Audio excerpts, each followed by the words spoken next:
You're listening to Beyond the Mic.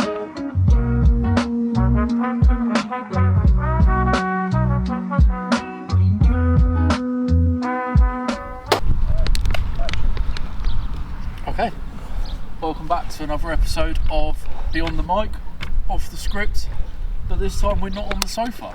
We're outside. Yeah. So today we are here with Jazz and Owen, talking about all things marketing, social media, and lots more. So yeah, should we just get started and dive straight into it? Yeah. Okay, so Jazz, do you want to start us off? Tell us a bit about you, how you got into marketing, Yeah, absolutely. So, you know, for me, I would say how I first got into marketing, how I first got into content. I was around the age of 14. I was 15 when I got my first camera, and that was my first sort of passion, where I was really able to explore, you know, everything to do with photography. You know, understanding how to use the camera and manual. And you know, that was my real passion at the age of 15, and from there I was able to get tools like Photoshop and really learn like everything to do with the camera, how it operates, how to edit photos, how to retouch photos. So you know, at the age of 15 I was doing the school photos, and that sort of led me to college, where I pursued photography as well, and from then I was able to, you know, sort of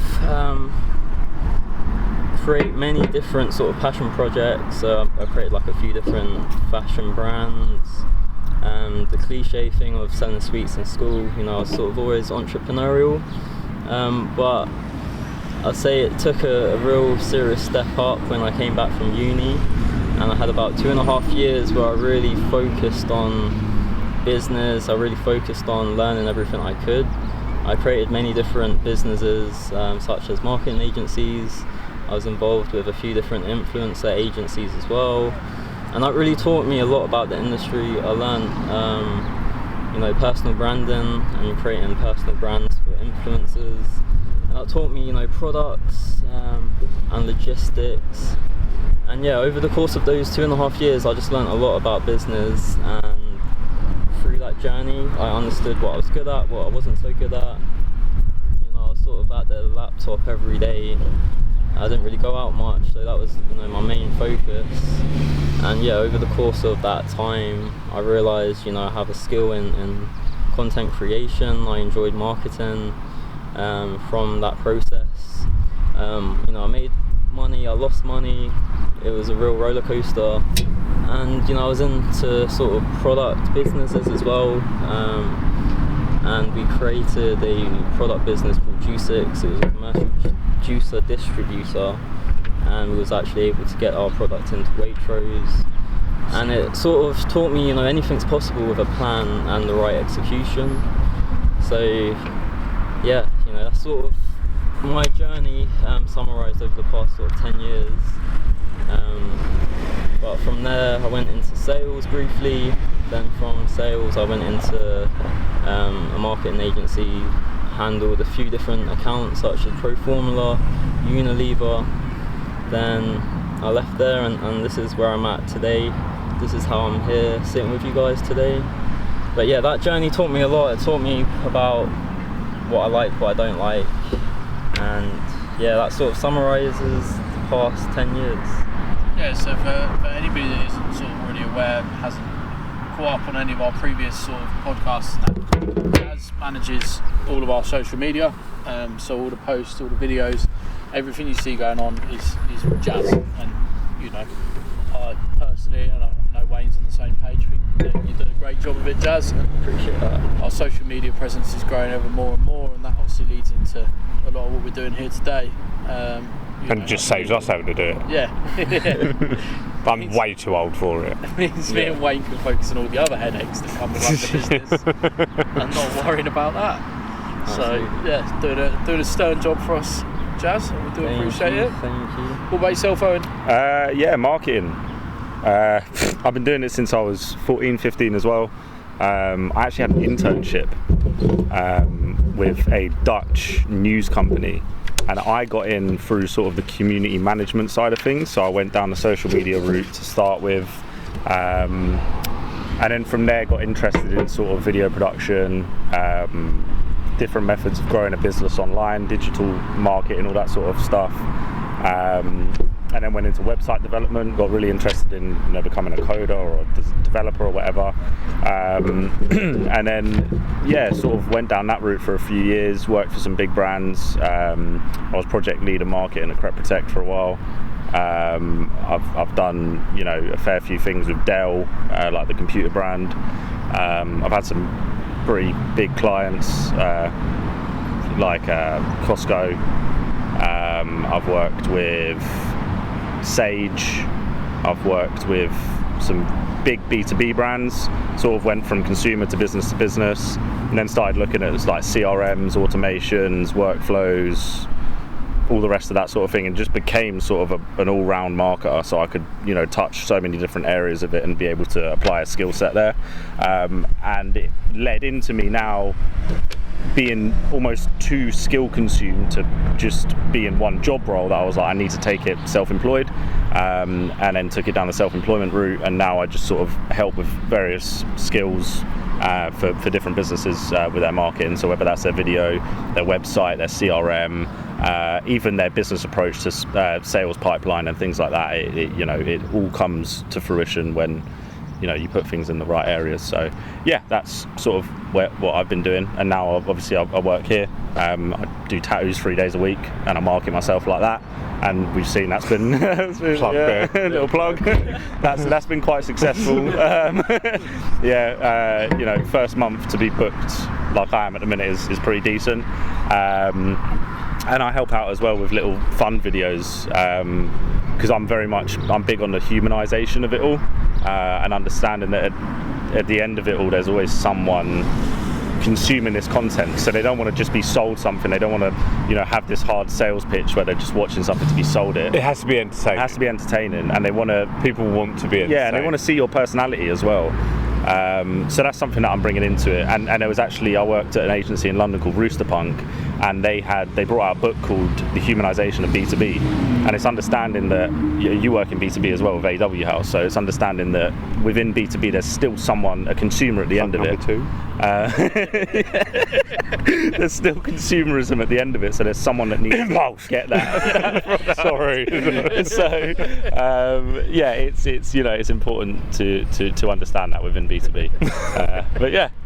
Any more plugs we want to get out there? I don't know, I'm more concerned that everyone was 14 and started working. I was riding my bike still and doing stupid things. No, I was going to go like down everyone at this table was like, when I was 14. When I was 14, I was jumping the brook and building BMXs, and you lot are like, bought a first camera, started doing this, opened a business, done this, I think that shows the differences in the generations, and shows the way the world has changed a lot. Like, for those, so I'm 30, you're 28? 27. 27? Yeah. 25. 25.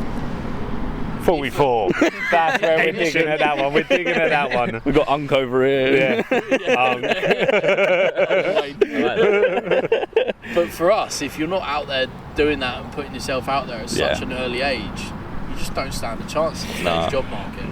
But then that translates to the business now. So for instance, like for me, I understand that social media marketing it's just part of your toolkit, but we wasn't brought up in that era, so it was quite foreign to us when it sort of first come out. But understanding it was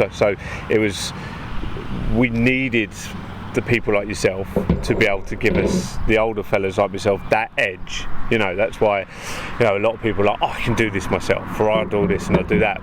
But when you're of a certain generation, there's only so far someone like myself can take it. I make a decent video and I put out what I want to put out of myself, again, which is great because it's my brand and who I am as a person. But for a company, I need someone that heads up. I need someone to be able to push that little bit further, because I don't understand. I'm not going to be able to say, I can't edit a video the way you guys edit a video, or put this way, or understand lighting. I just be like, the haircut don't look right. I mean, it does look right. I don't realise, but where I've adjusted the lighting slightly different or anything, I don't understand that. So that's why people like yourselves now are so important to brands and to people out there, especially when you think, we've started a business 7 months ago and I'm 44.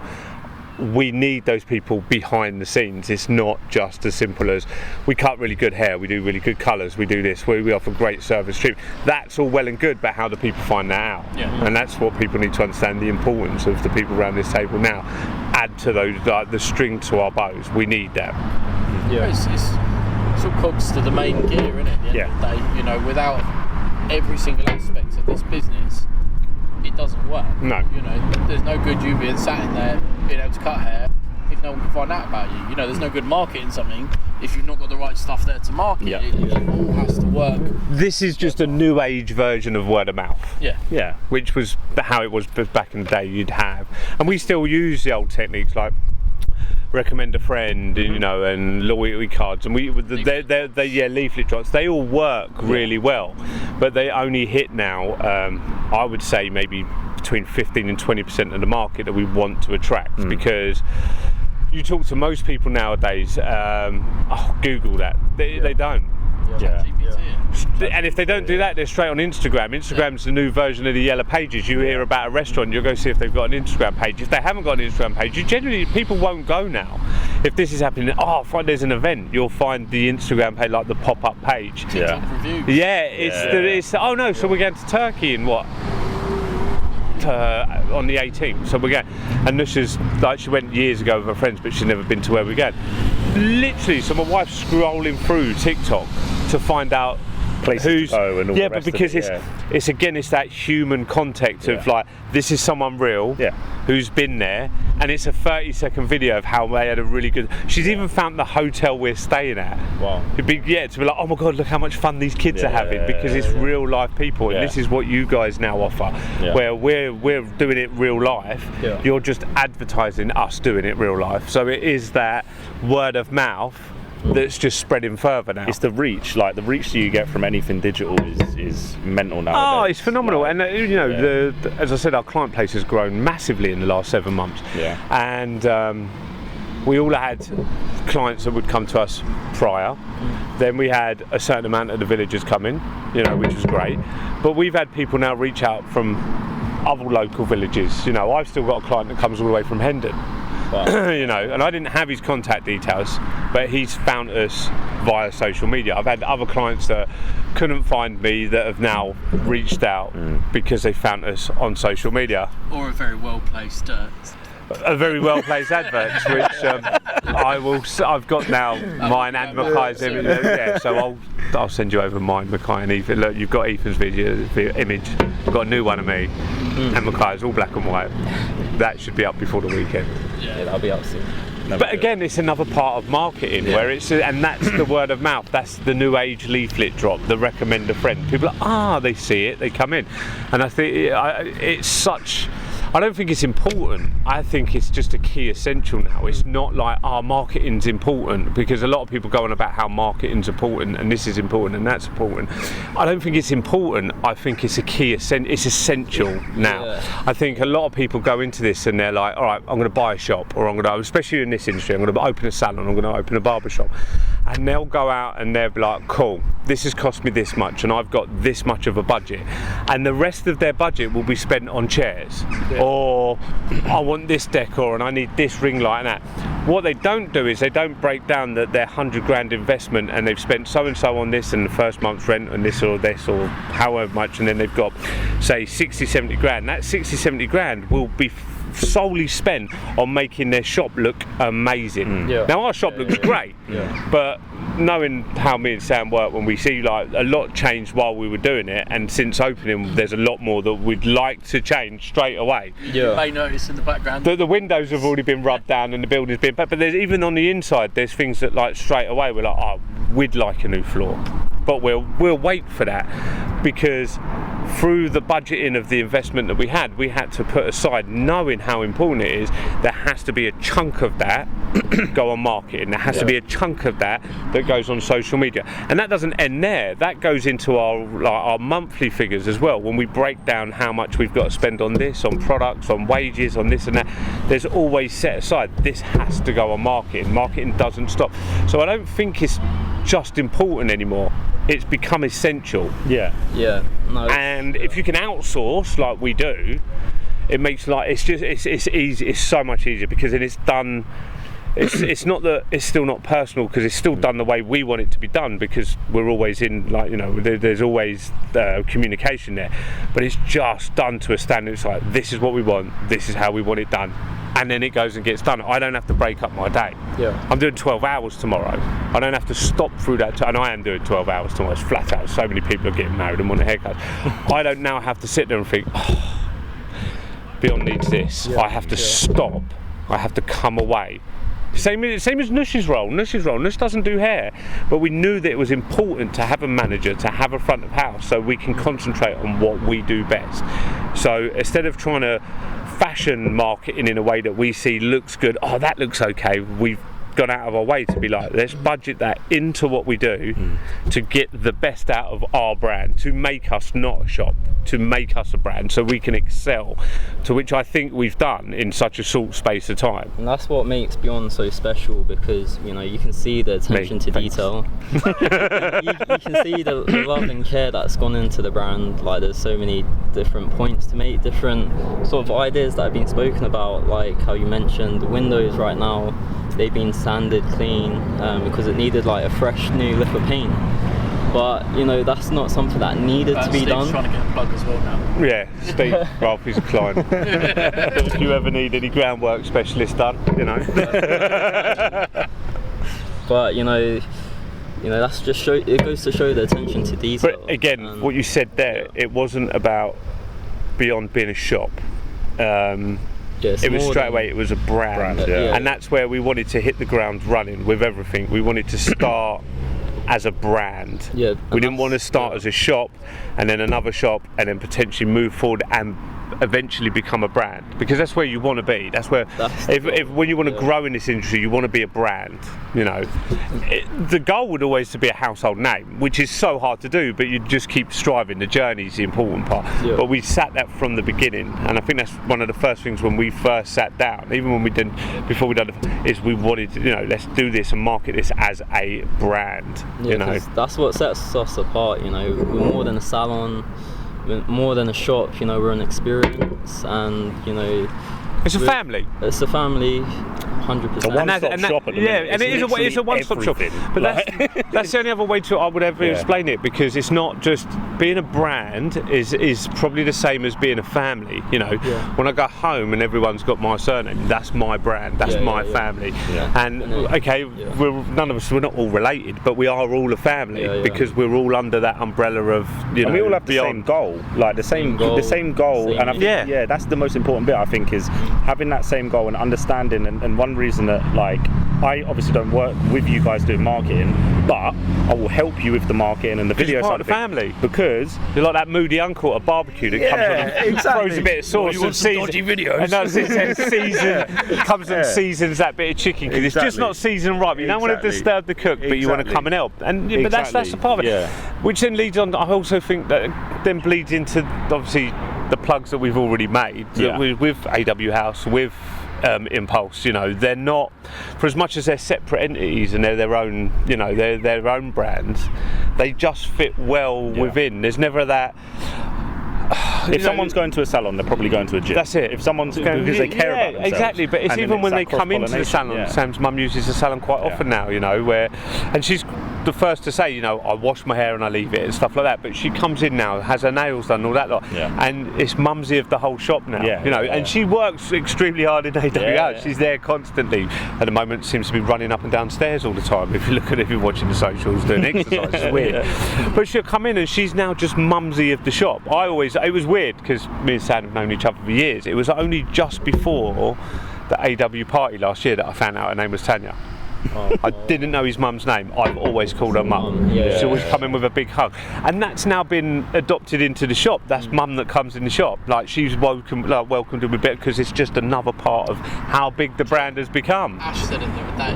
She was like, because she came here, she got a haircut and all the rest of it. She was like, why is everyone so huggy at the shop? And I was like, it's just the thing that people do. It's just a family, and I'm not. That's the worst thing. I hate physical contact because I do it all day long. I touch men inappropriately all day long.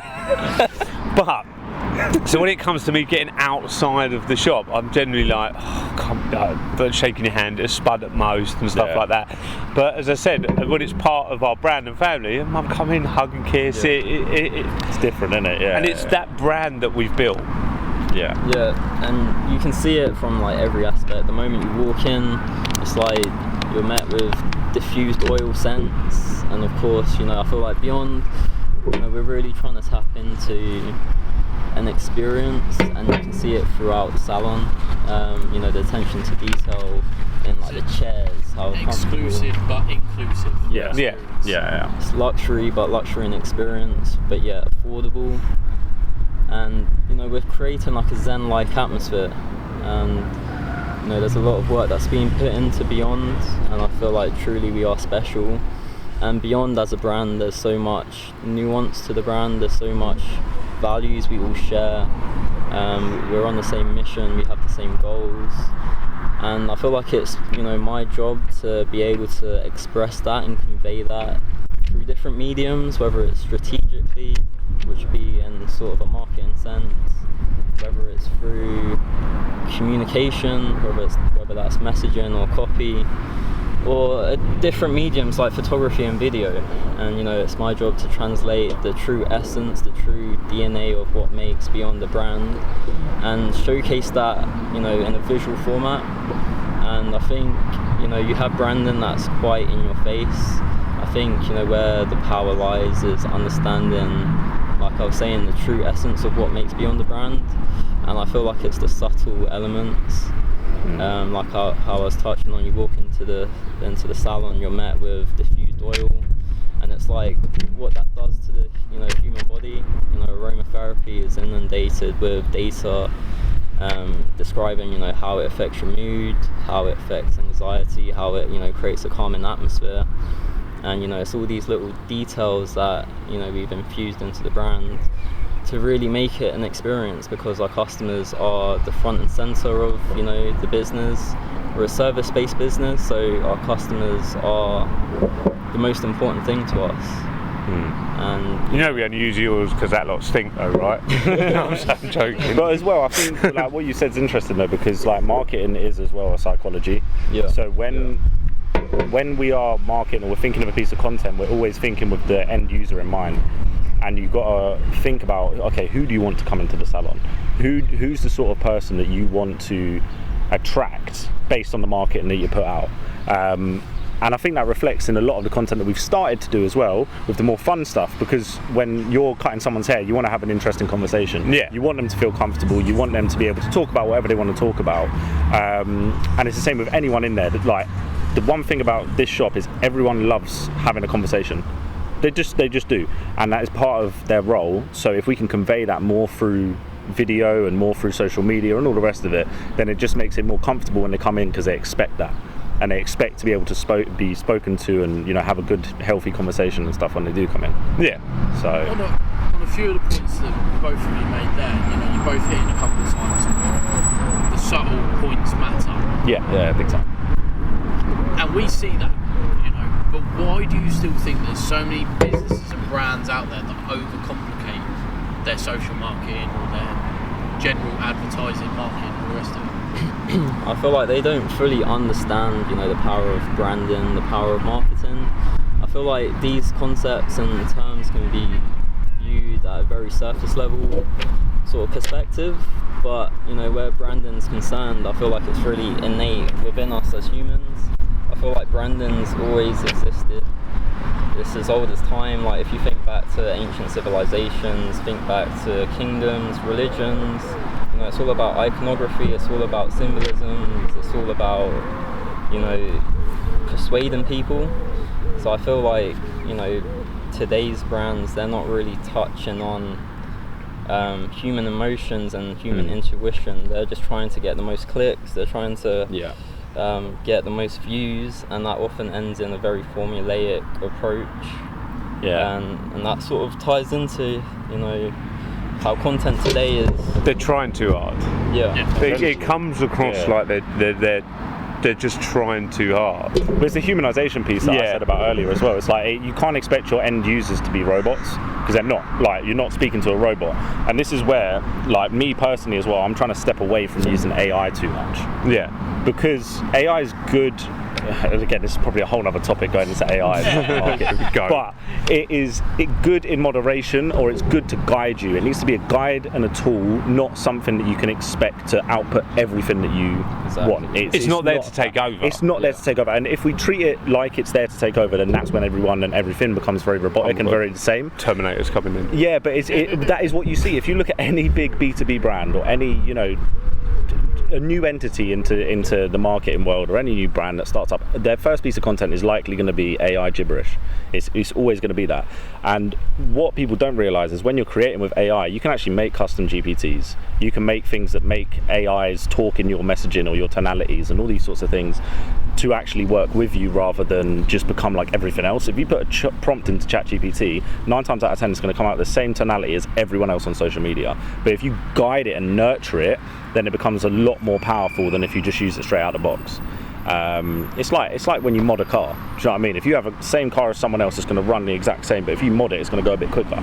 So if you change a bit of that text, exactly, stage 3 remap. Everyone loved the cherry bomb though back in the day. Yeah, so it's just having that unique approach, and I think that's where video content comes to fruition. Why it can't ever be replaced, because you can tell if a video content still, even nowadays, with how technologically advanced we are. God, I can't speak.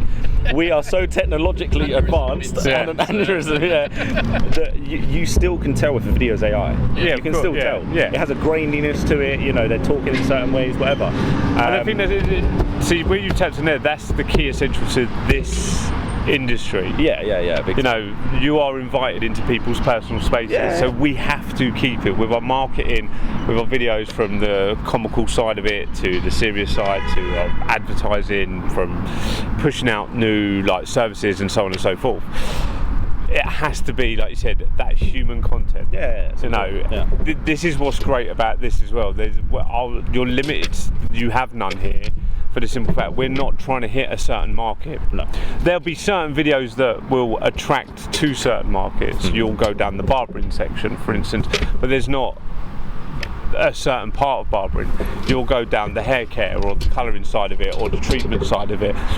But it's for everyone. Yeah, well, and I think that's the important and that's bit, where so where it is for everyone, that's where you need to keep it back to being, as you said, that human content, because if you push it too much, like you said with AI, and you're throwing it and you're not keeping it real, you don't attract anybody. Well, it's why so many people, even when say for instance on Instagram or Facebook or whatever, if you put up a photo right now, if we went in there and took a photo of a staff member and put it online, but then we put another photo up of a graphic of something that's really, really, knowledgeable about your hair, a graphic versus a real life photo, what one's going to perform better? The real life photo. Yeah. Every single time. LinkedIn is a perfect example. I work a lot on LinkedIn with B2B clients and things like that. And whenever I'm on LinkedIn, if you see one account that will just be posting the same thing every single week in, week out, and it'll be so boring. It'll be about their services, about their products, about this, about that. But then they put one photo out where they've done something for charity, and that gets crazy engagement. Ridiculous engagement, more than any of their posts combined for that month, and that just goes to speak on the humanization of it and why it's so important to show the people of your business, and then show who you have working at your business and what their specialties are, what their personality is as well. I think that's really important, because people want to connect with people. They don't want to connect with robots, because we connect with robots in so many other areas of our life. LinkedIn's a prime example of AI gone wrong. Yeah, big time. Yeah, it's AI is talking to AI. You go on there, and I could open my LinkedIn up now, and there would be 15-20 messages, all AI garbage. Now, some of that could be worthwhile. Yeah. It could be good connections, but the minute I see it's just an AI spat out garbage. You can tell by the first sentence. Yeah, do you know what I mean? I mean, Instagram's starting to slowly push that way as well. The amount of messages we get now, and you're just like, no, you're not. You're definitely not. No. Yeah. I mean, I think over the last week, even just the Beyond page, we get constant messages off a fake Meta account telling us that we're ready to be verified. Account already is. How am I ready to be? Yeah. So what do you think then makes people so scared to put themselves out online? I mean, I'm a prime example of that. I'm not on social media. You know, LinkedIn and YouTube is the closest I get to any of that. You know, I'm not big on it. I don't like the aspects of it, but I also have had to learn and accept that it's more important for me to be on camera now, and to be talking and to be involved. I think a lot of it's self-doubt. A lot of it is people not being confident or comfortable with it, because it is a new generational thing. That's why nowadays your social media managers, your people that, you know, will go into a shop and help them with their social media content, they're young, they're usually female, because a lot of females nowadays. Okay, so to close off then on sort of personal brands and personal identities, then I would like you, Jazz and Owen, to give me 2 do's and 2 don'ts when people market themselves personally. I'm thinking now. That's a good question. Do you want to go first? You can go first. Yeah, don't political. If you're marketing yourself and you're marketing anything, don't latch on to political trends, because you got to remember you're automatically alienating 50% of your audience. Generally, political stuff is 50%, isn't it? So if you look at like America, for instance, you're either a liberal or Democrat, and that's generally there and there about 50%. It's rare there's ever a massive shift. So big no's for any business is political stuff. Another don't, I would say, is again overusing AI. Remember that you're not speaking to a robot, so why are you going to act like one? Or if you're using AI all the time, use it as a tool and use it something to guide your content rather than something to create all of your content for you. Make sure it identifies people properly, Jazz, eh? Yeah, exactly. And then a do, I would say, a do is put yourself out there, make yourself apparent, show your personality. And again, it sort of goes back to that point of don't be a robot and don't do what everyone else does, and be different and be standoutish, because it makes that big difference in an ecosystem that's so busy. And another do, just from my perspective, is organisation. So making sure that everything is organised. So if you look at my OneDrive, for instance, I've got folders that are like to the T. Anyone could go in there and find exactly what they're looking for. You wouldn't need to know exactly what I do. You could go in there and find what you're looking for. A lot of businesses that I deal with nowadays are very, very unorganised. They won't know where logins are. They won't know where, you know, certain bits of content are. They won't even have their logo to hand. So being organised with your marketing, with your assets, is so important from the very get-go. And if you're looking at having a business, or you have a business already, just take some time to get everything, your eggs in a row. Eggs in a basket.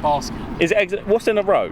Ducks in a row. Ducks in a row. Get your ducks in a row. Get it to lay your eggs in a basket. To lay your eggs in a basket, exactly. Yeah, and that would be mine. Okay, nice. So 2 do's for personal branding. I would start with try to be charismatic on camera. You know, like Owen sort of leaning towards, you know, be a personality, be authentic to who you are. So that would be, you know, the first sort of do. The second do would be, I'd say, you know, in personal branding, it's important to be unique. So I do think it is good to follow trends, but at the same time, it's good to always experiment and push the boundaries and think outside the box. So yeah, I'd say, you know, it's important to experiment and be unique to who you are as an individual. All around AI. Yeah. No, exactly. Right, I would say. That's not your answer. So, another big area I wanted to sort of discuss and focus on and talk about is organic growth. And I think that's something that a lot of businesses nowadays don't appreciate enough or pull out of too early. So, first of all, we don't pull out too early. We don't pull out too early. That's why you two have kids and we don't. That's why we need marketing. Because we don't have kids. Done it wrong. 3 for 3. This is now a Durex. Yeah, oh my god. This is a Durex advert. The do's. Simple. Exactly. Yeah, so when you've got some content that you're pushing out there, and you know, image and a perception that you're trying to create, and a brand you're trying to build, and it's not performing, how do you keep that motivation? When do you put that stopping to say, right, no, we need to reanalyse, we need to change direction on this? I feel like when something's not working, I feel like there's definitely something wrong. And you can look at what's not working, you can look at what's working. I feel like there's a few sort of things you should focus on. It's like if your content strategy is just not working, it's not getting engagement, it's not getting the views, the reach, it's not creating any sort of buzz. I would sort of look at what is working in your industry, understanding what hooks are, working, what hooks are going viral. Crunching it. To understand what is exactly working right now in this current moment in time in your industry. Do a bit of research, figure out what hooks are, getting the attention that you're looking for, and study other businesses, other sort of influencers, see what's working and make it your own. Yeah. One thing I would say that's quite big in that is understand what good looks like. So what is your end goal? And that's why I go into any client asking, what do you expect? Because if I don't know what you expect, I could churn out loads of shit that no one's ever going to like. Are you swearing this or not? Yeah, cool. That's on the joke. Cool. Yeah, so you can churn out loads of shit that no one's gonna, be attracted by, or you could go with a strategy that, at the end of it, I want to be at a position where I'm getting 50 leads a month. Okay, what do we need to do to get 50 leads a month? I want my brand to be more aware. I want all this sort of stuff. What do I need to do to get there? So always the why. Start with a why, and then from that, you just want to sort of just be consistent as well. Is a big thing, is just consistency. So just making sure that on your social media you're always consistent.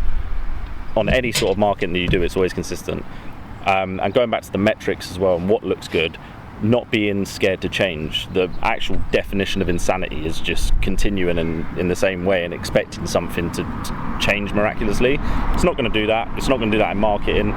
Whilst consistency is key, it's also understanding that your demographic is not absorbing what you're putting out. Yeah. So being like, okay, we've tried this for this many months, it's not worked, what do we need to do that's going to provide a change?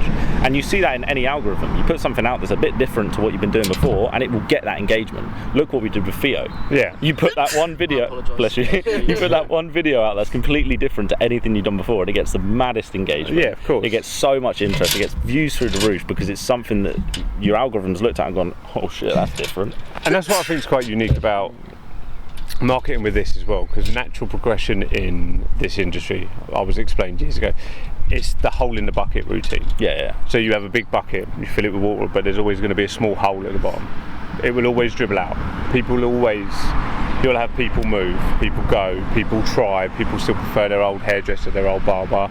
It's a hole in the bucket routine, and that's where, when it comes to marketing and the content that you put out there, it goes back to the consistency of annually putting that out there. Like, and I say annually, but that's this. It goes from stories a day to videos every 2 to 3 days. It has to be. There's that consistency. So unfortunately, when you're that consistent, there always going to be something that does work and doesn't work. Yeah, because the hole in the bucket's still there for us in the shop. So if we're relying on one post that went out 4 weeks ago to fill that bucket up, it's not going to. No. So you have to continuously put. So it works, but it staggers how it works. So it'd be like great, okay, great, okay, great, because you're always trying to fill that bucket. Unfortunately, and you'll never fill that bucket. I think, to be honest with you, and I say that like we're not filling our bucket's filling very nicely. Yeah. But there's that dripples. And unfortunately, with the hair industry, there's always been the hole in the bucket. You just need to make sure that the tap that's filling the bucket is streaming a lot quicker than the hole. And I think especially with our content, we're consistent enough. There's always more that we can do. That it's hard that you're not always going to get that natural growth. Doesn't necessarily mean tens of thousands of views this day and a million likes this day, because you're always trying to hit, and the market that you're trying to hit is so different for every single person that I think it always boils down to consistency with this one, because there's always someone different we're trying to hit. Yeah. And it's so easy to fall off. I mean, I've done it myself. Short form content and our socials, I think we're doing really, really strong and really, really well. But our long format stuff, we've been shit with. Yeah. You know, we launched the podcast February. Yeah, it was. Launched it in February. And we're only filming our third episode. Yeah. Third episode. But you know, you think so. Like even when I work alongside Gamma, which I probably mentioned a couple of times. That's plug number 4 today. And so you know, we have a content diary, like a guide of how many videos, how many posts, how many like that we need to as ambassadors put out. You know, but unfortunately, like you know, I've just come back from surgery, so what I'm going to do, I'm not going to film myself having surgery. I wish I could because I was spaced out. It'd have been amazing. You know, and then I'm at home recovering. So you think, you know, unfortunately, you've still got to remember, with as consistent as we try to be, life does get in the way, you know, as well. So you know, we've had the shop, you know, we've had the academy with them, been building and launching. We've now got the second location, you know, plus the third location we've been working on in the background as well. Yeah. And all of a sudden, before we knew it, it was shit. We're coming towards the end of May.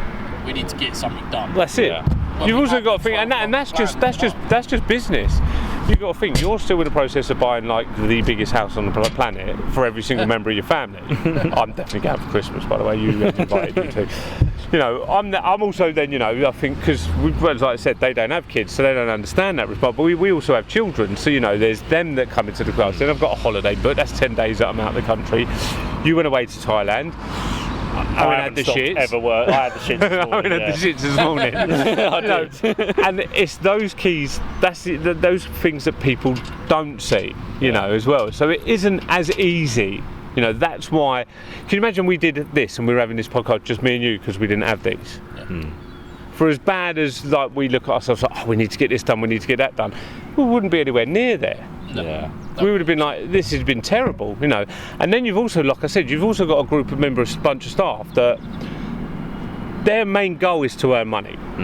Now, people might not be motivated by money, they might be motivated by doing and creating great hair, or they might be motivated by progressing their career or wanting to do this. But at the end goal, they're here to earn money. So when they're flat out busy through the day, they see, cool, I'm having a great day earning money. They're not going to take the time to sit there and think, oh, I should put something out there. So trying to motivate them to put that, and don't get me wrong, we've got that tied into contracts where we're like, guys, this is part of your KPIs, these are part of what your goals are. But also trying to get them to do it as well, considering there's parts that we haven't done where we wanted to have done or we've had the plan to do, you know, it's not an easy sell. No. It is quite hard to be like, all right, cool, we've got to stay, and then you still got to sleep and eat. So the consistency is key. Yeah. But it's the hardest key to have. And unfortunately, as much as you say marketing is as important as, I would say marketing is as important as the product. It's, like I said, it's essential. Right? It's not important anymore. But it's essential. It does fall to the bottom of the pile of priorities when it comes. Because for as much as it's essential now, it's still a luxury. I wouldn't even say it's a luxury. It is a luxury, but it's still the newest element to business. Exactly. Yeah. Where prior, if you had a product, you've now got a shop. Yeah. You've now got a till system. You've now got this. You've now got all of those other elements were there prior. Yeah. Marketing is still the newest. It's so new. And the fact that it's jumped leaps and bounds in the last sort of, I mean, since COVID actually kicked marketing off massively, I noticed, because a lot of people were sitting at home and they didn't realise that they were marketing themselves. They just had nothing else to do. Yeah. And it kick-started it. It really got it rolling, where before you'd see like trainers doing their campaigns and they'd have their annual campaigns, and you'd see clothing brands and you'd see restaurants, like even like McDonald's, you know, every now and then they'll bring out their burgers that would come out, and then but then all of a sudden they'd have like, if you noticed as you got to an outlet, you start every year they'd have this come out at this time, this come out at this time. COVID kicked in, and then everyone was just like, okay, cool, I've got nothing else to do, what's going to do? I've been from off 2-hour walk, and I've been in the garden, and I've done this, and I've decorated. I'm just going to get on socials. So everyone had to kickstart and be like that. Like the consistency grew massively. You couldn't just have your seasonal marketing campaigns. Now it was like, this person's doing this Yeah. day, this person's doing that. We need to do this. We need to do that. You know how throughout the ages we've had different revolutions, right? So you had the Industrial Revolution, all these sorts of different revolutions that you have. COVID, in my opinion, was the digital revolution. Yeah, it gave you a marketing revolution. That was when you had to be digital, because everyone went remote. Like, I was on furlough and I had to work remotely, and I was like, this is weird because I've never worked remotely in my life, and that was my first step into it. And then I was like, hold on, why so many businesses realise it, why do we need to go back into the office? And it's just moving into these different revolutions, and just COVID kickstarted to put marketing as an essential. I would say so, yeah. I would say more yeah. so, yeah. Digital marketing. Yeah, digital marketing. Yeah, marketing was there. Marketing was all there, but digital marketing, content, socials, it made it essential. COVID made it essential. Yeah. One thing I found as well is traditional marketing methods now, because everyone's so used to being delivered digital stuff, traditional marketing methods are becoming more effective again. Yeah. So people are going way back to now flyers. I apologise. Oh, I'm not lying. Believe it or Flyers not, and we posters and all the get rest of junk it. mail like everyone else. Yeah. But you actually I read it now, before I innit? put it in the bin. Yeah. I read it and I Yeah. think, oh, we keep that one. Yeah. Where before it come through and you'd grab it, it was Yeah. coming in straight in the bin. In the bin, yeah. You know. Yeah. Cool. No, it's gone. It's cleared. Okay, so I think there we've sort of summarised anyway what my next question was going to be, but I'm going to ask it anyway. Told you I'd go off tangent. So when it comes down to consistency versus quality, what takes precedent? I think both. I think both is very important. No, you can't answer both. You can. Because one Gun doesn't. to your head. No, Gun to your head. one doesn't outweigh the other. Oh, no, Because I see, feel I've got a like theory on this taps Oh. into the content, which, because obviously like very highly produced content, it's lost its foothold in today's landscape. But I still feel that quality content is essential. You can't put content out there that is not aesthetic. As humans, like, we like aesthetics, we like beauty, and whether it's the sunset, whether it's a flower, whether it's POV, homemade. That's what they're both thinking. No, but you know what? It's They're interesting. both thinking. It's interesting you say that though, because at the same time as I agree with that, like, I would rather watch something that is higher production, right? Things that do well are those Karen videos and the videos that have been filmed on a phone through a car window that get hundreds of million views that people are interested in because it's the shock value of it and the realism and the fact that it's happening in real life and it could happen to anyone. I worked with this fella who does all the Karen videos about a year ago, and you would put a video out It and just people, does a load of carrots. something like that, yeah. Well, no, so he literally, I'll break it down. So there's a formula to it. He hires actors and literally gets them to go mental at him through his car and all these sorts. Have you seen that video of that fella in the bin? Yeah, and he's like, what, can I not even have a bath in my own bin in my front garden? But he's an actor. Oh, wow. Hate to ruin the illusion, but he's an actor. And he will film all these people. Ham. Yeah. Your So mates are- I've done videos with him before. Yeah. So his videos. Do we have are to jokes. sign a disclaimer at this point as this goes out? I'm just Maybe. wondering. But no, we don't. Yeah, they're all actors, and he would do these videos, and they would get tens of millions of views. Like, and I think that fella would have been, I think that's on like 100 million views or something. Yeah. At one point, it was on 100 million views. I did a video, and it was on 5 million views, and it went up to 10 million views the next day, and then it went up to 20 million views, and it was just going and going and going. And I was like, if you put a product placement in that, the impact goes even further. Yeah. And this is where I think the balance between quality and consistency, it has to be in the middle. Yeah. Because all jokes aside, those videos are funny, but if they're being posted 3 times a day, every day for a month, they ain't funny no more. No. Yeah. So they're how you get Thrown your down, it's too Yeah. many thrown down your throat where you're like, oh, Yeah. this geezer's This is annoying. where Yeah. I think for a company like ourselves, marketing is more of a challenge. because there's only so much we can do. Quality works Yeah. with, I'd say 30 plus. Yeah. They take more pride in or more interest in quality over quantity. Whereas 30 below, like the kids nowadays, whatever anybody's opinion on him is, it is what it is. HS Tiki Toki has built millions and an entire brand off of just filming himself on his mobile phone. Yeah. And it's just because he says, tomorrow at 3 o'clock, I'm going to be live streaming for 2 hours. Yeah. And he has that generation and that crowd that follow him. So the question was always a bit of a trick question, because I think you have to get back to previous conversations. You have to know your audience in order to know whether consistency or quality is more important. Yeah, I think you're both right. But that's where you go 50-50 with it. Yeah. You know, I was just trying to have. I feel like to have Or start giving everyone Wagyu. You want some Wagyu? No, I love it. I feel like to have that organic content that isn't of that crazy high production value, it's very important to have within a brand. But I think it works well alongside. Yeah, exactly. It's both. It's a piece of the pie. It's a piece of the puzzle. The way that I don't see think it, for a business it should be 100% that type of content. I feel like for a real business, like when you have longevity, 50-50. You have to have those professional adverts, the stuff that's trying to show off what we actually got. And then you've got to bring in that human element to realise. The human element to reach. Like it's a bit For instance, we use Sophie as a prime example because she's done a few things. She is a fantastic nail artist. Yeah. She's very professional. Her customer service is on point. There's second to none. But she's a funny kid. Yeah. So you show both sides of that. So you can have the professional side, the end product, which is amazing, which is quality. But she's also a funny kid. Yeah. She's hilarious. She's great on camera. So instead of thinking, do we choose one or the other?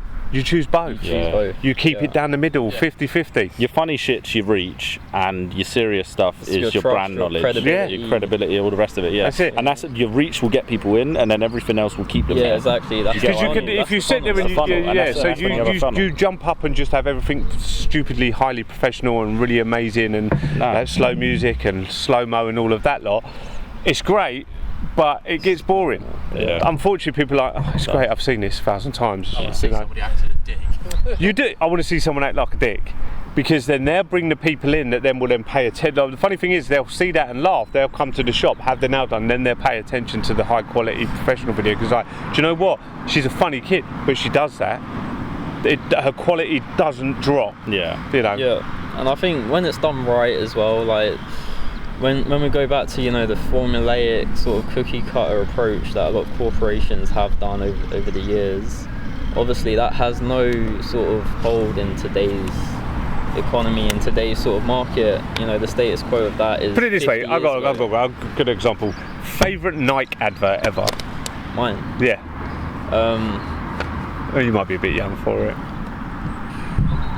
I think definitely over half. I can't. There shouldn't be. I can't specify one Favourite Nike advert, but I think everything Nike's done as a brand. It's amazing. Everything. But there's always one. There's normally one that stands out, and I think you're a bit thin. So for me, it was always the basketball advert. But why was it? There was a basketball advert where they were sitting there on the court and they're playing. They're all bouncing the ball.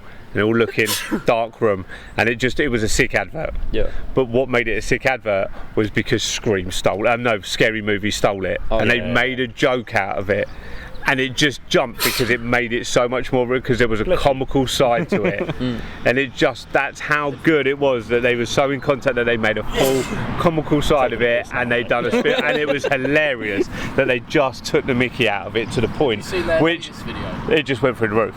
What, Scary Movie? No, Night. They released an advert, and it's LeBron James and Drake. No, it's not. I think it's Kevin Durant, actually. I can't remember. Yeah. It's a basketball player, and it's Drake. And he's getting all these different shoes out, and they're horrific. And Drake's like, yeah, they're sick, man. They're sick. I can't wait to wear them. They're wicked. And he's like, yeah, okay. Yeah. Gets the next pair out. Yeah. They've got like massive feathers all over them. They're absolutely horrific. And Drake's like, yeah, they're sick, man. They're sick. And like the whole end of it is, you don't always need a yes man in your life, but it just sticks with you. Yeah. Because they've got Real. two massive names. Yeah. And again, I probably got that completely wrong, which basketball player it was. But I can't remember. But it sticks with you because it's funny. Funny, isn't it? That's it. And it makes you then go in and look at what that But again, is. the quality of it's good. The production's That's what I amazing, mean. but it's real. It's when it's done with It's having, creativity and it's having. taste. Now, obviously, they're not gonna sit there and throw out content like us, But they've got that blend of quality, the production quality, everything's there. but that human side of it, you know, and they've used people recognisable names to draw you in, and then made it funny, but still made it quality. But it all comes down to messaging. It's Again, all and it messaging. proves It's all that messaging, message yeah. has to be right down the middle. You have to have that high quality, you know, the show off of the brand, the human side of it, you know, even, you know, the entertainment side of it, showing that we're people, you know, and I think we do that quite well. Yeah. I feel like you just got to do everything right, all the different types of content. Or if you're going to do it wrong, the do it trends. so wrong that everyone could laugh at you. Yeah, exactly. Yeah. I agree. So wrong that it's right. Yeah. That's it. Okay, we're going to do a quick fire advice round.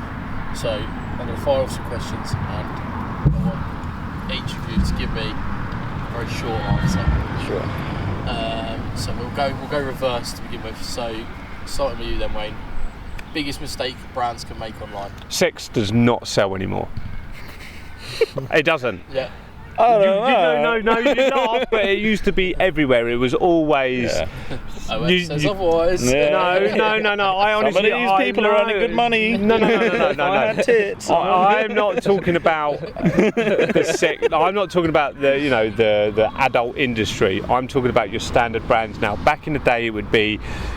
The dad was a good-looking geezer. Yeah. The woman was absolutely stunning. The kids were perfectly behaved. You know, everything was sexy about it, and all they were selling was a Volvo. Yeah. It doesn't. I honestly think, because too many people, especially online now with social medias and all that, they're trying to use sex to sell. But Well, now they're especially selling sex. but no. Selling sex and sex sells are two very different things. Well, they You can sell flip the fucking script. Yeah, no, you can sell sex. No, OnlyFans, you know, credit to anyone that does it and earns a fortune to it, fair play to you. But actually using sex to sell your normal products anymore, it's dated, it's done. People see right through it, innit? I'm not going to buy a car and be like, yes, like you're going to pull this amazing Fitbird, because all that's going to happen is, if you don't pull the woman that you think you were going to after Sell having the the car car, back. you're going to sell the car back. I just think it's Prime example, again we won't name names, but we know, the video that was uploaded a month or so ago now, sex doesn't sell anymore. trying to be sexy, trying to be cool, trying to be hip, and just look like But you're idiot. fucking ugly. Put it this way, for us, especially no, it's not even that. But put it for this in this industry. So we're now telling everyone that you coming in, we're going to make you feel sexy. Yeah. What if you're at a point of your life where you're happy with yourself, but you know your children are now off to college and all that. Like, you feel good about yourself. You don't feel sexy anymore. You're past that stage. We all get to that stage where I don't feel sexy. I feel good about myself, but I don't feel sexy. And we're selling it as you will. I don't feel sexy. But now, but again, so now, like, but you're confident enough to still walk in anywhere. But now all we sell is we make you and feel sexy. But I don't feel sexy. I don't ever look at myself as sexy. You're So so confident. I can't come in there, because if I come in there and they make me, I'm not going to feel sexy. So I don't belong there. And I think that's where the whole sex sell things, it sort of drop. And the fact is, you know, you can't. Women are not just materials anymore. You can't sit there. Men are just like not material. But the diversity of how the world works now, having something branded as sex sells, it's just a don't for me anymore. Owen, What was the question? Biggest. what's the biggest mistake brands make online? I'm going to say AI again. But that's just because it, in my opinion, it's the biggest mistake. It's so prevalent. Yeah, any business that, and the thing is nowadays, like you say with hairdressers and all the rest of it, as a marketer, I'll be the first one to criticise someone for using too much AI, because it's just like, you know, at least don't make it so fucking blatant. Yeah. Like when you've got them long hyphens, you know, literally grammar that no one uses, you're talking like a robot. Who are you trying to appeal to? Yeah. And then it's if I see another marketer doing that, it's like you're just taking away of the essence of the art of marketing, because the essence of the art of it is you're talking to someone as a human. It's that digitalization, fucking hell, digitalization of humanization. So I think, you know, the biggest mistakes brands make online is when they target and they try to sell to every single person. I think as a brand you need to know exactly who your audience is, and you know, I think in order to know that you need to dive in as deep as possible. So really understanding like who your audience is, understanding what they do in their life, what their interests are, what their passions are, how they think, how they feel, you know, who they're connected with. I think having all this, wealth of knowledge of truly understanding your audience, you're able to cater to their needs and their desires, and you're able to understand them on much more of a deeper level. So brands that are very, surface level, brands that try to sell to everyone, I think that's really like the biggest mistakes brands can make, because you can sell to everyone, and that's not going to result in you really sort of resonating with any type of audience or being able to connect with anyone on a really deeper sort of level. Good, thank you very much. What's yours, Sam? For me, I think that the biggest mistake brands make is not knowing their client base. Yeah. And portraying themselves online to people that aren't users of their product or service. And there's far too many brands that do it nowadays. Okay, next question. One piece of advice for someone starting today, and we'll keep this one short. Go for it, Jess. One piece of advice would be to really understand every part of your process. So, if you're into barbering or if you're a hairdresser, it's understanding, how to make a customer or a client feel heard, how to, make them feel good, how to manage that sort of situation to the best of your abilities. It would be understanding every aspect of your craft. It would be understanding all aspects of marketing, of branding, because I feel like when you take an approach of trying to understand everything about what you do, and you have sort of a bird's eye perspective, and you're able to zoom in to the sort of finer details of social media or marketing, of what makes a great hook, to other aspects, you're able to combine your wealth of knowledge. You're able to have a varied and effective stack of skills, and it allows you to have more leverage in the market, and allows you to be unique to who you are, and you're only going to really be a success when you're true to yourself. And I feel like that really sets you up to know what you're doing and really go as far as you want to take it. Wicked. Thank you very much, Jess. One piece of advice would, to be honest, just don't be afraid to fail. I think, but that goes for any realm of business. I've had fucking loads. I've had loads of jobs. I've had loads of businesses. Like, just don't be afraid to fail, and don't be afraid to step away when you're out of your comfort zone too much. Bless you. Well, whilst it's good to be out of your comfort zone to a certain degree, I think if you go too much and you're no longer enjoying it, then you're not in it for the right reasons anymore. But yeah, I think that would probably be mine. Don't be afraid to fail. No, definitely. And you learn from it. You learn from your mistakes, don't you? And then the next one that you do will be a lot more effective, or the next business opportunity, or you realise something from that. Bless you. I apologise. This is terrible location choice. If you always, I think the main thing is, Should have done it on the roof. if you always succeeded, you'd never learn. Do you know what I mean? And I'm sure you'd agree, Sam, and everyone here would agree that you learn the most when you do something wrong, you fuck up, and then you won't do it again next time. It's like, that's why prison's invented. That's why literally every method of punishment is invented, so you don't do it again the next time, because you learn from what went wrong. We won't be filming outside. We won't be filming outside again, You learn from your mistakes. You learn from your mistakes. Yeah. Wayne? Work with the right people. Especially, no, seriously. Oh, you sucks. Yeah. Fuck off. Especially in this industry, and I'm talking from like, equipment companies, product companies, business partners, staff. Work with the right people, because when you're trying to sell yourself or to sell something, you need to know you're getting the results that you want to put out there. So that's why I chose the clip company that invested in me, so that helped me push me along as a brand personally. That's why we use the products we use, because we get the results that we want to then show off that we're getting the results. So it's always, for me, it would always be work with the right people. You need the right people around you. You're a product of your environment. Yeah. I think that's a whole nother one, but from me. But you are a big product. Like, going on a bit of a deep one with me, but like I used to hang around with all the wrong people, and all that I ever saw was my life just getting worse and worse and worse the more that I hung around with these people. And as soon as you surround yourself with people that have similar intentions or are at places that you want to be at, you find yourself excelling and becoming a better individual as well. So that's